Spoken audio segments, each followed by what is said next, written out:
Welcome back to The Price of Business. I'm your host, Kevin Price, talking to you about you and your business. Got Clayton Cramer on, author of the book, My Brother Ron, A Personal and Social History of the Deinstitutionalization of the Mentally Ill. And those multi-syllable words, they always throw me for a loop. But I'm really glad to have you on the program, Clayton. Okay, glad to be on. Yeah. Tell us a little bit about your book, and we're going to tie this in to what happened earlier this week at the Navy shipyard in Washington, D.C., because your book kind of echoes what took place there. Right. The book is really an attempt to tell two different stories. I took both the story of what happened to my older brother, Ron, who was part of the first generation to suffer a schizophrenic breakdown after the state of California decided that deinstitutionalization was really the right approach to mental illness, and also a scholarly history of why did this happen? Why did the states abandon their traditional role of trying to care for people with serious mental illness and effectively throw them out on the streets where they died of exposure, freezing to death, starvation, and occasionally becoming acts of horrendous violence that would make national headlines. Mm-hmm. Yeah. Talk a little bit about the, again, we're now seeing this in this story, and of course people are saying this is another argument why we need to get guns off the street. What we need to do is treat those who are mentally ill. More common than anything else in all of these mass shootings is mental illness. Yes, it is one of these things that even cases that do not involve guns, and there's a surprising number of mass murders, even much larger mass murders that have taken place in U.S. history involving gasoline. Yes. And yet these get very little attention from the national media. The common theme to most of the mass murders is that these are people who have previous histories of short-term hospitalization for mental illness, or whose family, friends, or mental health workers or police knew that the person was severely mentally ill and was likely to be a danger to others, and nothing was done about it. Right. The biggest mass murder, I think, was in Michigan, at a school, and it was almost 100 kids killed, and it was done with fertilizer and other elements for an explosion.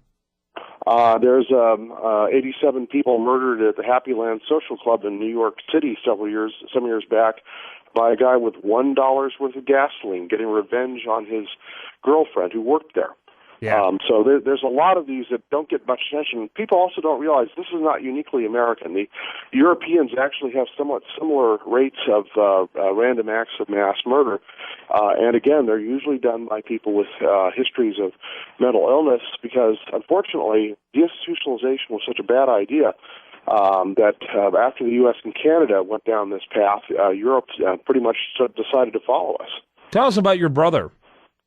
My brother came out of the Army in 1968. He was a very, very smart guy, certainly smarter than me. And after the Army, he went back to work for a while, then he went to UCLA on the GI Bill. And then partway through his second term there, he suddenly dropped all of his classes and started to act very oddly. If he turned on a radio, he would keep changing channels every few seconds and would give very odd explanations for why he was doing so. We later found out that he was beginning to see patches of color appearing on the walls. He was beginning to have the hallucinations, which are the common characteristic of schizophrenia. And, of course, the problem is that in his case, he would start to hear people saying things about him. That's why he kept changing the channel on the radio, also a common behavior of people with schizophrenia. They're convinced that everyone's talking about them, and not in particularly nice ways either. So, this is why schizophrenia becomes the problem it is. There was a case out of Manitoba, Canada, in 2008, where a young man on a bus, a Greyhound, was convinced that aliens had taken over the Earth, and he proceeded to kill and then start to eat the passenger next to him. Wow. And the bus emptied out, as you might expect, in a big hurry. Yeah, I would imagine. Yeah, maybe even without going into park. Yeah, that's incredible. So what happened eventually with your brother, if you don't mind me asking? Well, he has been in and out of hospitals, as I said, most of his life, usually for fairly short duration. He is now fairly well controlled medications that he takes. He lives out on the Oregon coast in a small town where my mother takes care of him. She's in her late 90s and still quite energetic and is able to supervise him. But he's actually one of the fortunate ones. He never killed anyone. He never caused any really severe injury to any of the strangers he attacked. He at least has a place to sleep and, shelter, and doesn't have to worry about freezing to death. Mm-hmm. One of the most depressing statistics that I found in my research was that between 1974 and 1984, the number of people who died by freezing to death in the United States more than doubled. Yeah. And you look at the characteristics of those who were freezing to death, and it matches up very well with the problems of the homeless. That's the other thing that came out of this deinstitutionalization movement, is we suddenly had a huge homelessness problem in many of America's big cities that had not formerly been much of an issue. Yeah, what do you know about Aaron Alexis, the perpetrator, alleged perpetrator, earlier this week? Well, it's the Associated Press reported yesterday that VA officials indicate he had been under treatment by the VA. Symptoms were described as paranoia, sleep disorders, and hearing voices in his head. There is a police report from, I believe, Norfolk Police Department describing what are pretty classic symptoms of schizophrenia, convinced that people were making vibrations through the walls to influence him. Mm-hmm. They obviously saw there was something wrong, and there was a time when that sort of behavior, when these sort of statements would likely have got him held for observation and then probably involuntarily committed, so that there'd be some hope of making sure he at least didn't hurt himself and maybe not hurt others. Yeah. And of course, had he been involuntarily committed, then there would have been no way for him to legally purchase a gun. Yeah, so in the 1980s is when I remember them starting to literally dump mentally ill patients on the streets. Does that sound about right to you? There's several things going on. It didn't happen all at once. Some states like California got started a lot earlier. They got started in the late 60s on this activity.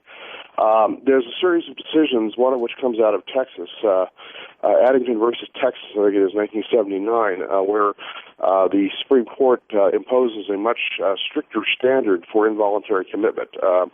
They changed it from a preponderance of evidence that a person was mentally ill and would benefit from treatment to requiring clear and convincing evidence that a person was likely to be a danger to self or others.